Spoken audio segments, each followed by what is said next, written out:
Welcome to NCN news. నా పేరు ప్రశాంతి. బులెటిన్లో ముందుగా హెడ్లైన్స్ చూద్దాం. శాంతియుత సమాజ స్థాపనకు కృషి చేద్దాం. రాష్ట్ర మంత్రివర్యులు కందుల దుర్గేష్.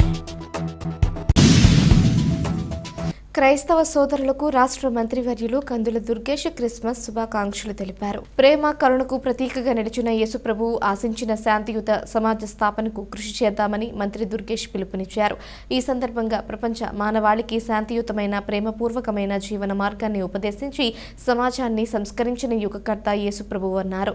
దుష్ట శిక్షణ, శిష్ట రక్షణ అనే పదాలను ఉదాహరిస్తూ దుష్టులను శిక్షించాలని, శిష్టులను రక్షించాలని అంటారు. కానీ తనను హింసించి సిలువ వేసిన దుష్టులను సైతం కాపాడమని చెప్పిన మహానుభావుడు యేసుప్రభువు అన్నారు. ప్రతి ఒక్కరూ స్వార్థాన్ని వీడితేనే సమాజ స్థాపన సాధ్యమవుతుందన్నారు. కూటమి ప్రభుత్వం మైనారిటీలకు అండగా నిలుస్తోందన్నారు.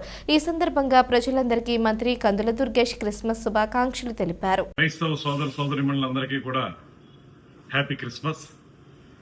దేవాది దేవుడు, లోకరక్షకుడు, మనందరినీ సరైన మార్గంలో నడిపించేటువంటి యేసుప్రభు యొక్క జన్మదినమైన ఈ డిసెంబర్ 25వ తారీఖున జరుపుకుంటున్నటువంటి క్రిస్మస్ వేడుకలకి అందరికీ కూడా ప్రత్యేకమైనటువంటి శుభాభినందనలు తెలియజేస్తూ అందరం కలిసిమెలిసి రాబోయే రోజుల్లో సమాజాన్ని ముందుకు తీసుకెళ్ళడానికి, తద్వారా సేవా కార్యక్రమాలను చేపట్టడానికి వీలుగా అందరం ఆ దేవాది దేవుణ్ణి స్తుతిస్తూ ఆరాధిస్తూ ఆయన చూపించిన మార్గంలో ప్రయాణం చేద్దాం అనేటువంటి మాటను మనం చేసుకుంటూ సెలవు తీసుకుంటున్నాం. నమస్కారం.